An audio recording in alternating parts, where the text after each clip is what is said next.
Kia ora, everyone, and welcome to the third instalment of the Suppliers in the Spotlight webinar series, presented by the Infrastructure Sustainability Council. In this special edition, we will be focusing on suppliers in the New Zealand infrastructure sector, so a very warm welcome to all our friends and colleagues in Aotearoa. My name is Andrea Macris. I'm the Head of Business Engagement here at the ISC, and I have the very pleasant task of introducing you to 5 businesses today who offer products and services across New Zealand that can support your sustainability ambition. Whether you're working on a new design project or perhaps an asset owner or operator looking to make improvements to your carbon footprint or your social outcomes, the following 5 suppliers are keen to collaborate with you. Each of these suppliers is featured on the ISC's iSupply directory, and therefore for those of you undertaking the Innovation Challenge as part of your IS rating project or engaging with these suppliers may support your rating outcome as well as sustainability outcomes more broadly. Before we take a bit of a look at the agenda, I'd just like to take a moment to acknowledge country and pay my respect to the traditional custodians of the land on which we meet today, wherever that may be for you.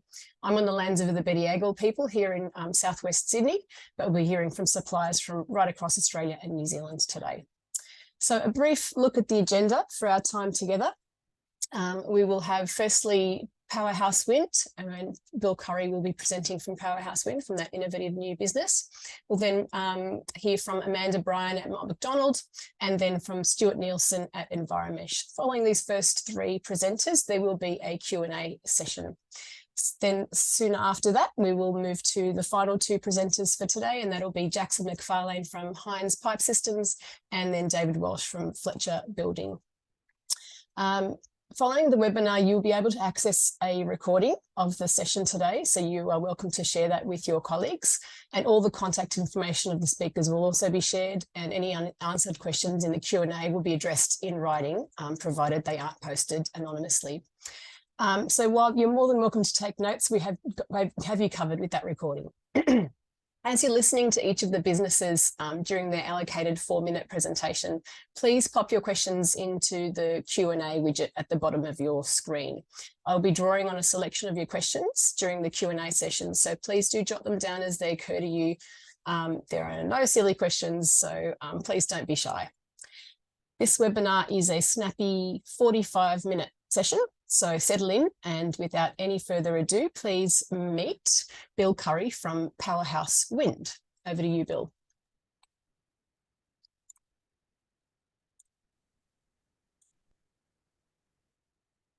Hi, Bill Curry. Tauko anō. My name's Bill Curry. I work for a company called Powerhouse Wind. Just not quite seeing the right slide here at the moment, but I'm sure that'll come up. I'm the Chief Technical Officer of Powerhouse Wind.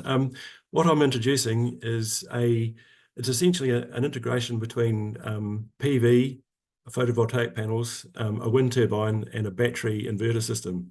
So basically it's a drop-in renewable energy power station. Next slide, please.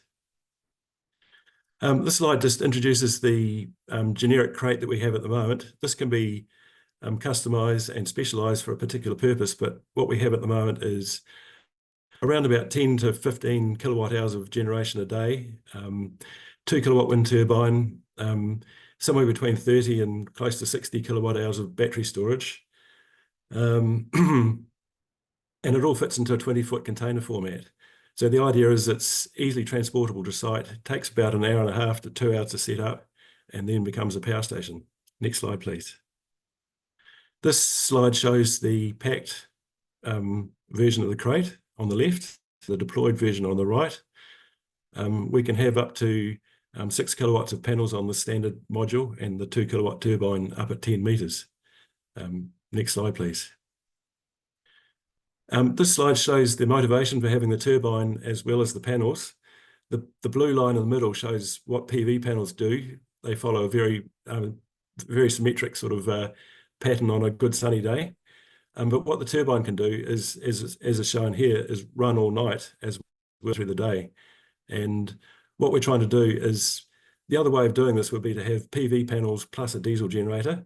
By having the wind turbine, maybe still with a generator for situations when there's no wind or sun, but by having the turbine, we can eliminate all or most of that of that diesel burn, and that can be up to 6 tonnes of carbon dioxide a year. Next slide, please. This shows the sequence of delivery. So the first slide on the left is the crate being picked up from our yard, and it's delivered to a home maybe about an hour away from the factory, and by later that afternoon it's set up and ready to run. Next slide, please. These are some of the applications we have already. The first one is an off-grid site in South Canterbury, where the owner has bought the crate and is going to use the crate to build the house. And then once the house is built, the crate plus a few additional panels will power the house from there on. The second one is an on-grid 3-phase power boost in Marlborough.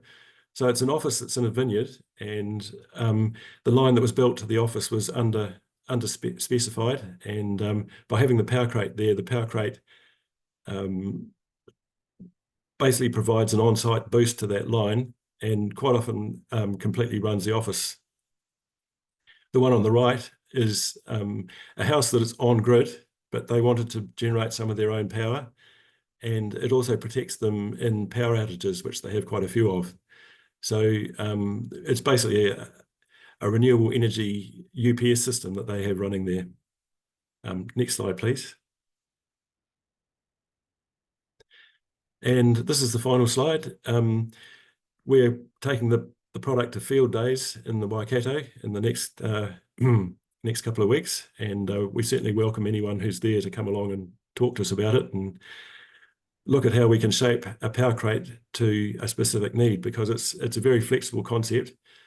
There's a lot of ways we could set this up to make multi-modules running together, or modules that are built for a very specific application.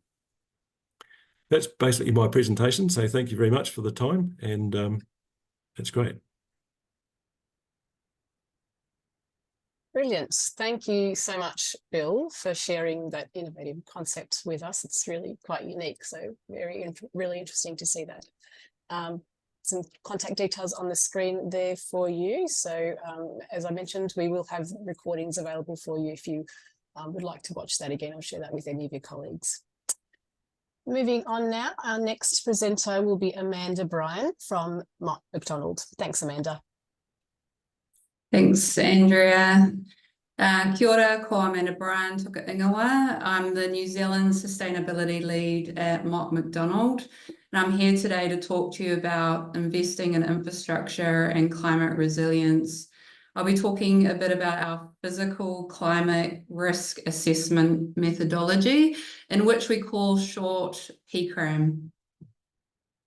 So a little bit about our company. Mott MacDonald are a global engineering and advisory consultants. We have over 20,000 people globally. We have many offices throughout Aotearoa.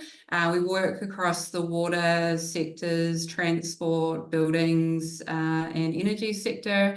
I'm in the environment and society group, and we've got the digital as well.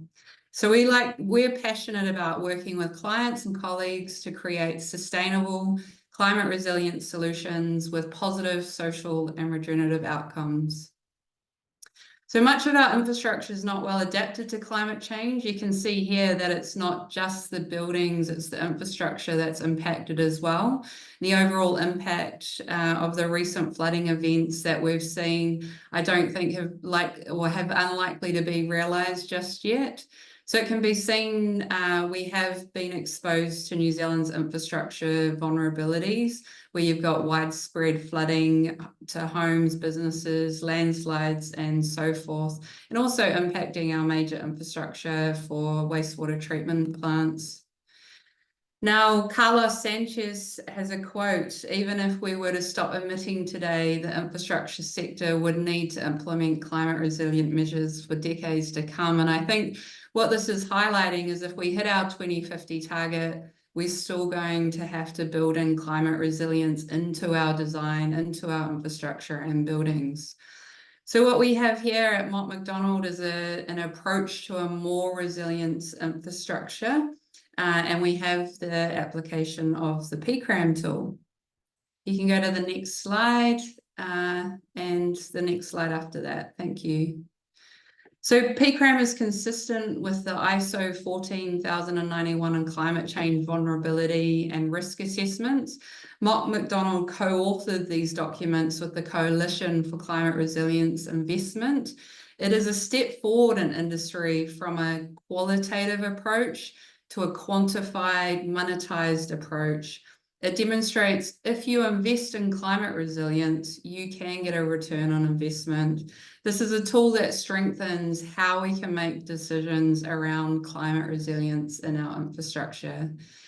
Next slide. So this slide's just showing essentially the 4 simple steps to the methodology, and it's incorporating asset management, engineering, financial analysis, and climate resilience. Creates a method that provides that common language across the value chain. It has been designed to be flexible and practical so that it can be applied to any asset of group of assets and allow investors to engage key industry to act on and identify opportunities to improve resilience on infrastructure. It is the first time that a method has been developed to guide practitioners from climate change projections through to demonstrating the financial case for investing in resilience. So you can see it goes from steps through to gates and through from scoping through to material assessment, resilience, and then the economics case. And lastly, just to finish up a case study, Mott MacDonald were commissioned to prepare a climate resilience assessment for the Northwest Rapid Transit project in Auckland. What we did there was we applied the resilience credit 1 and 2 for climate and natural hazards and resilience planning. Some of the outcomes was showing that we're actively managing the risk that climate-related hazards pose. It's integrating climate resilience early into a project, and climate risk and resilience is considered in decision making. Thank you very much for your time. Thanks, Andrea. Brilliant. Thank you so much, Amanda. Amanda's contact details are there on the screen for you, and feel free to reach out after today to find out a little bit more about PCRAM. If you have any other questions that can't be answered in our session today, but if you do have questions that you'd like Amanda to answer, please do pop them into the Q&A for her. We'll be hearing a little bit more from her in about 5 minutes' time. And our final, for this first half of our webinar, final presenter is Stuart Nielsen from Enviromesh. So thanks, Stuart. Take it away. Thank you, Andrea. Good afternoon, everyone. As you can see, my name is Stuart Nielsen, and I'm in charge of technical sales and strategy at Enviromesh. Next slide, please. Just a bit of an introduction. This is a very short, snappy presentation. So really, the conventional way that we strengthen our pavements and reinforce our pavements and walkways, etc., is with steel mesh. However, this method is time-consuming. It poses many risks, from trip hazards to corrosion and deterioration of the surface. And additionally, it incurs extra expenses for all the installation costs, waiting times, setup costs, security, traffic control, etc. Next slide, please. So we've been doing this method for years and achieving the same results. I'm persisting with this approach, despite its environmental repercussions, i.e. all the corrosion and having to renew pavements and walkways, etc. It is a problematic choice. And it's worth emphasising that this current spend on steel mesh is continuing to contribute to the additional pollution of our planet. Next slide, please. So at Enviromesh, we have rewritten the rules. So what we're doing is replacing all the steel with a synthetic fibre. It's a 100% recycled plastic fibre, and it makes it safer, easier, faster, and much more cost-effective for the client. Recent projects around have shown that all the footpaths can be constructed using our recycled fibres.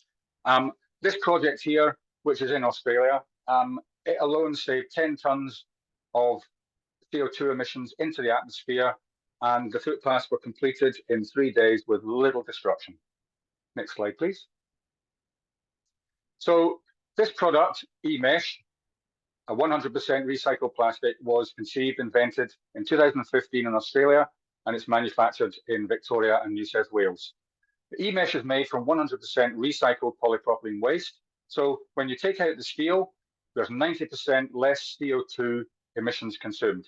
Taking out the steel, over 90% less water and 90% less fossil fuels will be consumed. Next slide, please.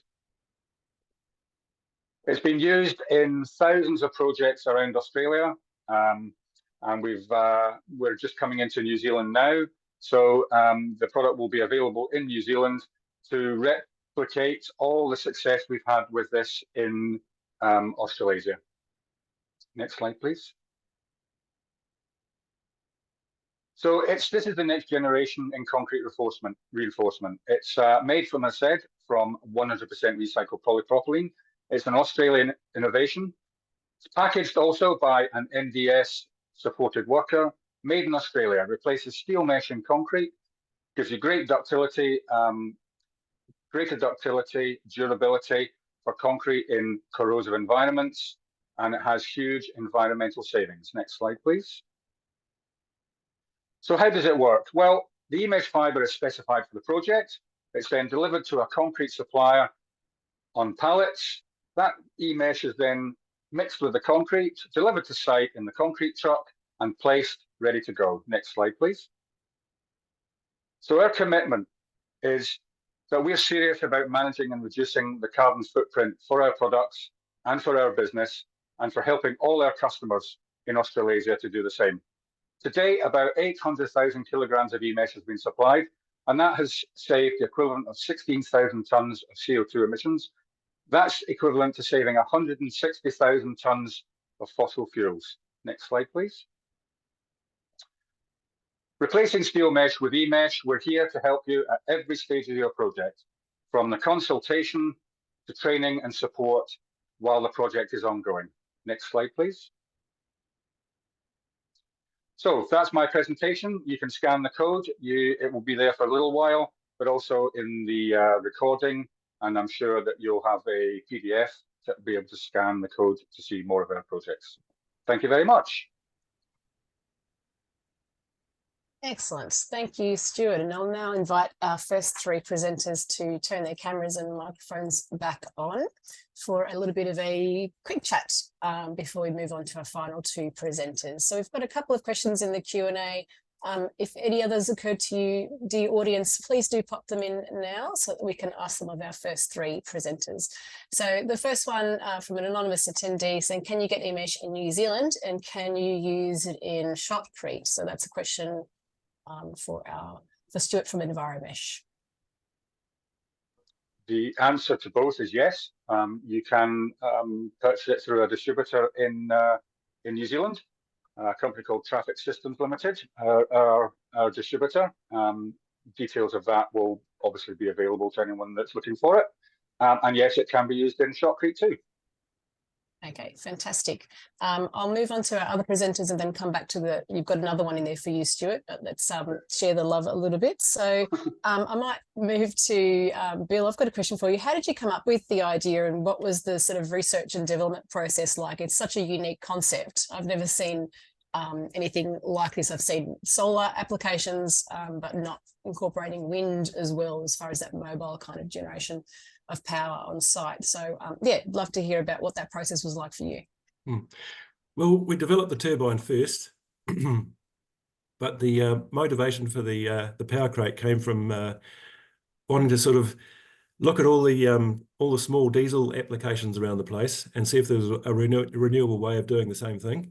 You know, a good example would be building a bridge way out in the countryside, where typically you'd have a generator running, and often the generator will run all the working hours, and it'll run very inefficiently because it's idling a lot of the time. Whereas the power crate will be there and gathering energy from the environment and running that project. It may need a diesel generator as well, but the idling time will be totally taken out because the power crate would be doing that running. So that was our motivation, look for those diesel applications and see if we can come up with something which could do it renewably. Excellent. Great. Thank you. I've got a question for you now, Amanda. Thank you for sharing a little bit about PCRAM. It was really an interesting kind of approach. I'd love to hear a bit more about, you sort of touched on how that works with ICE ratings and those resilience credits, Res 1 and Res 2. Could you talk to that a little bit more for the audience today? Yeah, absolutely. So the process, so a lot of the process and the methodology up front. So step one, where you're scoping the climate data, you're gathering information, and then you're working into a materiality assessment. There's a lot that works in that process that resonates with the climate and natural hazards risk, so the Res 1 credit. And then when you move into step 3, when you've done your risk assessment on those projected climate changes and you understand those hazards, and then you're starting to look at mitigation and then how you're building resilience into your project. Your step 3 is then looking at responding to your Res 2. So the one thing we haven't quite seen yet in the ISE is then the connector into that financial, so economic and financial analysis of those resilience options. But yeah, the first 3 steps absolutely do respond to your Res 1 and Res 2 credits. We looked at that for the version 2.1 planning rating. Yeah, Great. thanks. Brilliant. Thank you. Excellent. All right, coming back to the questions in our Q&A for you, Stuart, there's a couple of questions here around the use of microplastics that are potentially liberated from the concrete over the lifetime of the asset. I think they're fairly similar questions. Sarah had a question about the end of life with plastic contact, whereas steel mesh can be easily removed. So if you could talk to a little bit about that processing stage at the end of life, that'd be great. Thank you. Yeah, sure. Yeah, the end of life has been, we've considered end of life. The end of life use of concrete, which hopefully, because we're not using steel, which breaks down fairly easily, starts to corrode, cracks, pavements need replaced. We're hopefully not looking at having to recycle that footpath for 50 to 60 years. So it's going to last a lifetime. However, at the end of the day, if you have to do it today, we have it tested. What you will actually do is recycle, crush the concrete with the fibre still in the concrete, and it's been tested by the EPD, Environmental Protection, and they have tested it, and the percentage of fibre that is in the concrete is so low it can then be used as, it can be recycled with the fibre in it, and can be used as a sub-base or such like applications. And in terms of microplastics, well, there's, unfortunately, there are bigger problems out there than microplastics, which is sort of the cement escaping into the environment, that sort of thing. The only way really that a microplastic will escape is at the beginning of its life, when it's been laid. Perhaps if the site discipline is not and housekeeping is not as good as it should be, in which case, that's something that needs to be addressed at that point. Great. Okay. Thank you. Okay. Quick question for Bill. Have you hit any hurdles with consents, for example, noise and visual for the wind turbine component? We've seen, obviously, these things have been issues for the more permanent wind turbine assets in the past. So yeah, it'd be good to know if you've had some similar complaints, I guess, from neighbours in relation to your mobile units. Have we lost Bill? Oh, I think we may have lost Bill. All right, we can come back to that. Hopefully he'll rejoin the call. I think I'm just double checking that we've got some time for one more question with Amanda. Excuse me. I'd love to know, Amanda, do you think that your methodology could also help investors as well as those that are sort of undertaking the project delivery? And have you seen it being used by investors or mostly those that are kind of in the delivery stage? Yeah, it's there is a real connector to what we're doing at an organisation level with regards to how you make decisions, where you spend your money and at what time you spend your money as well. for your assets. So yeah, absolutely can see the benefit for investors to see how long and when should that be realised in a project, in an asset, and so forth. The PCRAM tool is getting used globally at the moment, and it's very new to the New Zealand market. So really excited about applying it to more projects in the New Zealand market. Brilliant, thank you. And Bill, we've got you back. Thank you for rejoining us. We had a question for you before we wrap up this little Q&A section in relation to noise and any other kind of hurdles with consents, for example, visual impacts for the wind turbine component of your product. Have you had any challenges there? There are always some issues. The noise is very good with our turbine. It's actually one of the motivations for the single blade design. I don't know whether anyone noticed it only has one blade, but it's a very quiet machine. We've generally got consents quite easily where we've needed them. There's still some debate about whether the power crate actually needs a consent, because it's actually not a built object. It's a movable machine, and we're still kind of exploring that one, but I think it's probably going to be the case anyway for the less controversial sites. Yeah, okay, thank you. Great. I'm going to sneak one last one in, even though we're at time. For Stuart, do you have an EPD, and have you had any uses in New Zealand yet, or are you just starting out on your New Zealand journey? We're starting out on our New Zealand journey, and yes, we do have an EPD. Which is available from our website.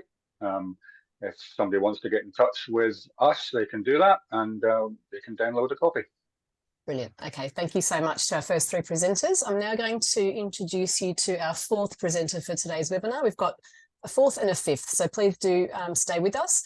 We're now going to hear from Jackson McFarlane at Hines Pipe Systems. Thank you, Jackson. Yeah, kia ora koutou. My name's Jackson McFarlane. I'm the Sustainability Manager for Hines Group. If you're not aware of us, we are a leading manufacturer and supplier of civil and water infrastructure products here in New Zealand. And through our various business units, we manufacture and supply just about every material and 3-water solution. So we have a wide range of sustainable solutions and sustainable outcomes. Given the limited time today, really going to focus on 2 more concrete specific solutions, which I think are relevant to all or most IS rating scheme projects. The first is our Hines LC lower carbon precast concrete range. So this covers all of our precast concrete and concrete pipes that we manufacture here in New Zealand, designed to meet sustainability requirements, reduced carbon footprint without compromising quality or durability, which is always a big factor. So they always meet the same engineering standards, all of the same performance and lifespan. How do we do this? Our standard range, is we're calling LC25, has an average carbon reduction of 25%, and that's based against our own standard range, so not some sort of mythical benchmark. And then we do this through reducing the cement content, increased use of SCMs, and then looking at every single component that goes into our precast concrete and procuring lower carbon components wherever we can. Then we also have a range we're calling LC25 Plus, where we take all of those material reductions and then work with designers and asset owners, consultants to optimize our design to the specific project limitations or requirements. These solutions can contribute to the resource credits, RSO 6. We also are imminently publishing our EPDs. We're just waiting for our reviewer to finish up his part, and then we'll be able to contribute to RSO 7. And then the customization of this and the way we can work with projects open up a lot of opportunities in the innovation credits. This product has been used within New Zealand. Here's a case study from College Hill in Auckland. This was a stormwater upgrade where Hines LC low carbon pipes were used. It was a fairly small project, but even within that size, we were able to avoid 4.4 tons of CO2 emissions. The contractor loved using it because it was the exact same product and joint that they were used to. The asset owners were very happy. And we generated a lot of really positive media attention, which everyone was very happy with.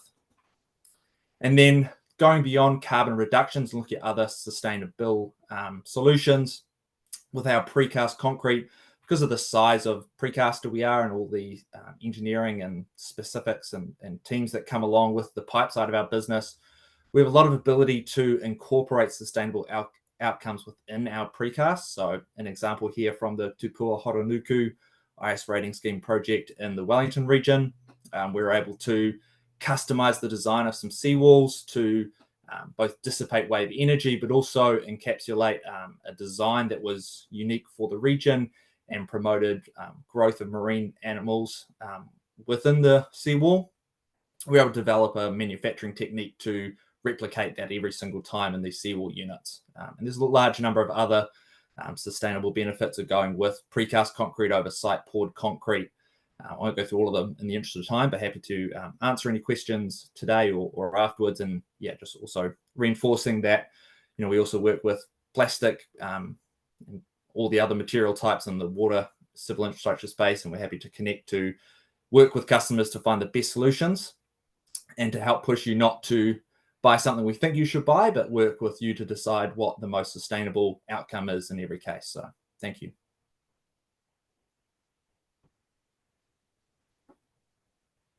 Right, thank you very, very much, Jackson. Jackson's contact details on the screen there for you.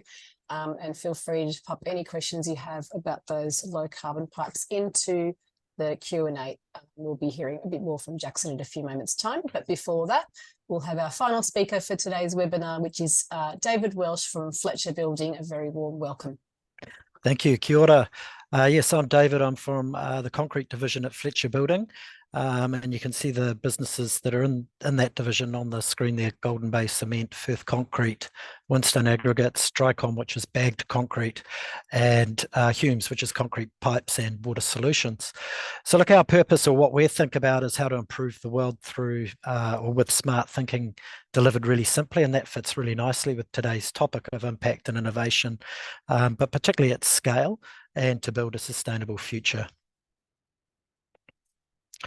So imagine if we could make concrete 13% lower in carbon by simply using waste that otherwise ends up in landfill.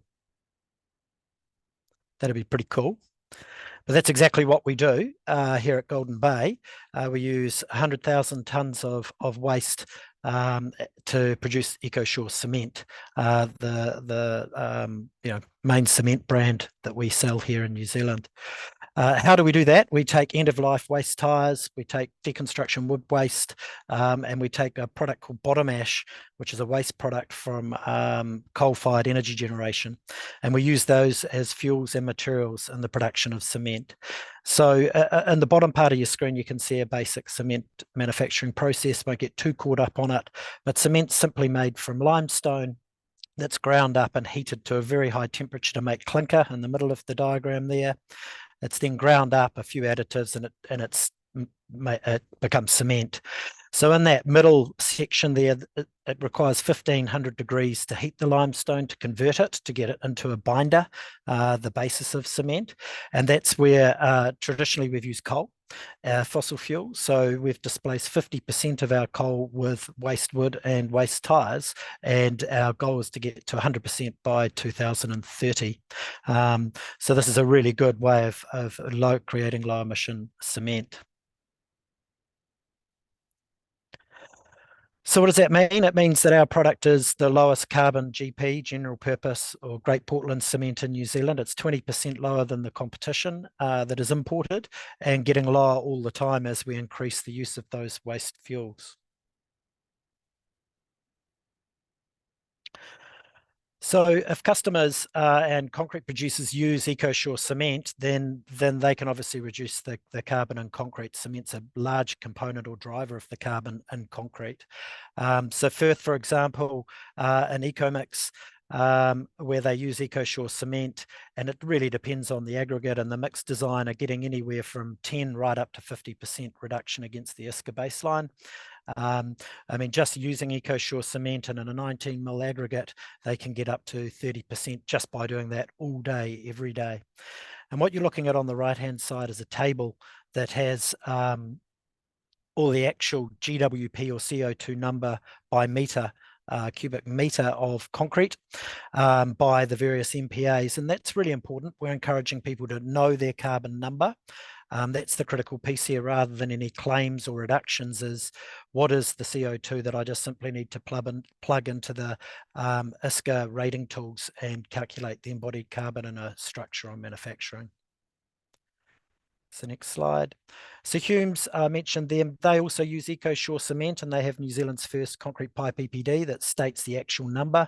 And like I just said, that's the key element, is to really know what you're dealing with, what the CO2 is per lineal metre of pipe, to be able to calculate the embodied carbon in a pipeline.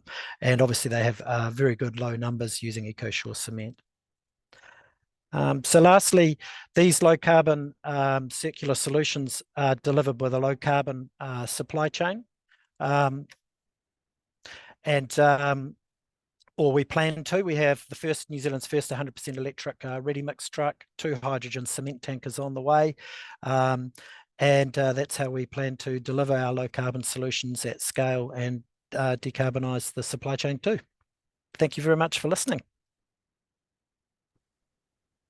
Thank you very much, David. Really appreciate your time with us today. And that concludes our formal presentations, but we do have a few more minutes together to answer some of your questions. So if you have any others, just pop them into the widget there. First one is for Jackson. If you want to pop your camera and mic back on, is there any indication of the timing on those EPDs that are coming through for the low carbon pipes? Yeah, it's a great question. I can also see Dave smiling away. You know, we're hoping to have them out. Yeah, we're hoping to have them out within the month. Unfortunately, one of the limitations of the EPD system is they have a very small pool of reviewers, and our EPD's been sitting with the reviewer for over 6 months, just waiting for him to action it. So if you want to pop an email to start to see and get them to hurry up, we wouldn't mind that, but yeah, hopefully very soon. No worries, thank you. I've got a question for both of you. Obviously, these are, the innovative products that you've seemingly developed in-house. So I'd love to hear maybe from you first, David. What does the R&D team look like at Fletcher, and how heavily are you investing in this space for future products? What does it look like now, and what does the future look like? Oh, it's massive. It's a big part of what we do. I mean, it's no secret in our annual reports. I mean, we spend sort of $200 million every decade on the cement manufacturing process to decarbonise it. I mean, the tyres project was a $26 million project alone, group funded with the government, to be able to get rid of that waste stream for New Zealand. So it's massive, and we have labs at the cement plant, and obviously we're trialling all kinds of different materials and manufacturing processes to be able to handle the wastes.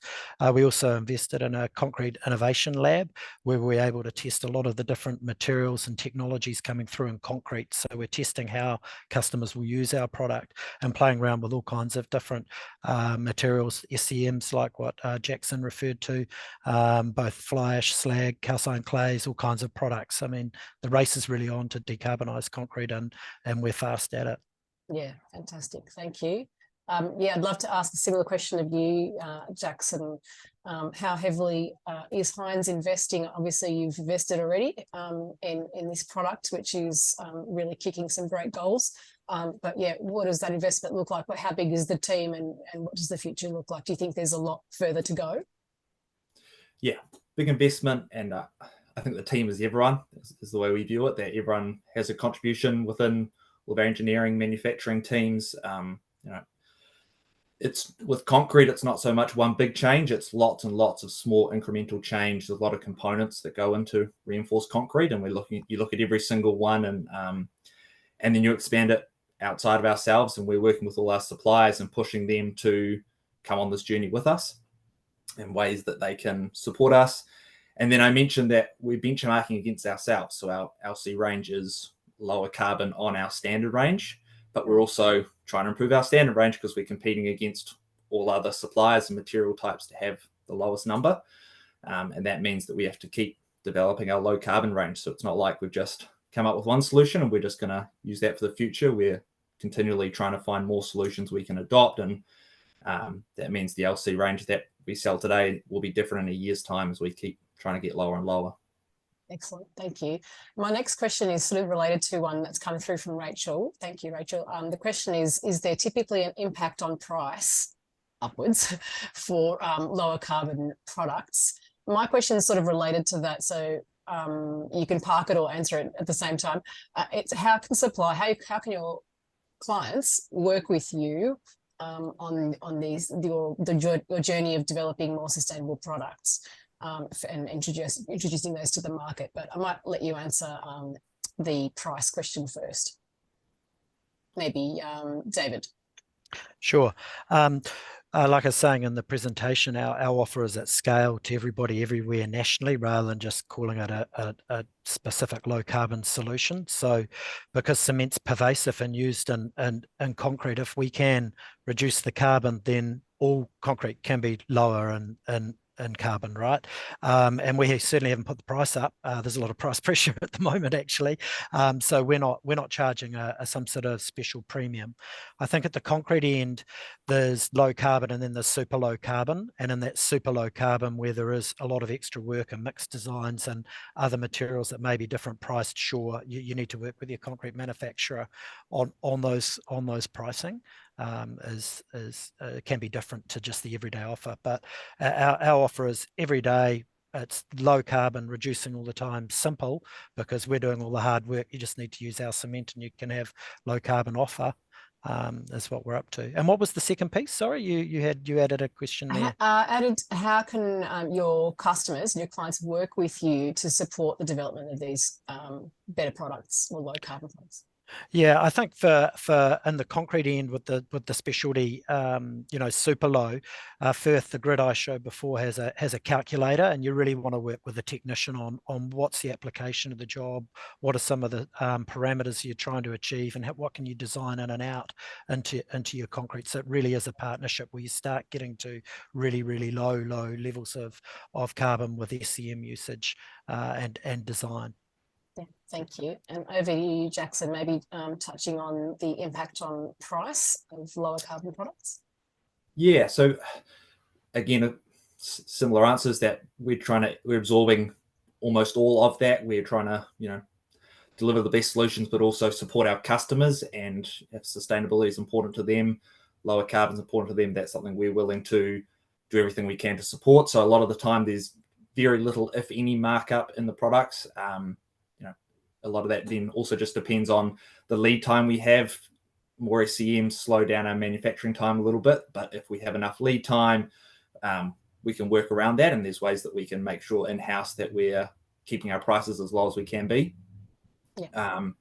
And then I think on the customer side, a big thing is if you're waiting until tender time for the contractors to go out and procure lower carbon solutions, by then it's too late, and we can turn around and say, hey, if we make this change, we can have these really great sustainable outcomes, but it's too late to implement them. So really big thing we're pushing is engage with us early. Doesn't mean you have to buy from us at the end of the day, but the earlier you engage with us, the earlier we can provide solutions, suggest changes. We're experts in all the material types and all the different solutions, and we're happy to provide those resources because it means that we learn what you're looking for, and then you also get the best information, and everyone's goal is to progress sustainable outcomes, so we should be working together. Fantastic. Okay, thank you so much for answering those questions. Amanda, are you still on the call, and would you mind popping your camera and mic back on? There is one question we didn't get to last time I'd love to pose to you before we wrap up. And the question is, does your climate risk method apply current control measures with design considerations before or after conducting the initial climate risk assessment?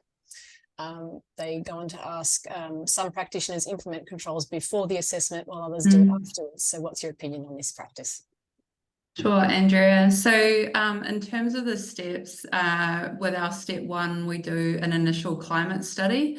So as part of that climate study, you can start to look at critical components, and you could consider, has things already got mitigation measures what is business as usual in relationship to those mitigation measures. So you'd start with that, thinking about it in terms of business as usual. Sometimes you can apply it and sometimes it's not suitable because you know there's going to be a cost uplift to it.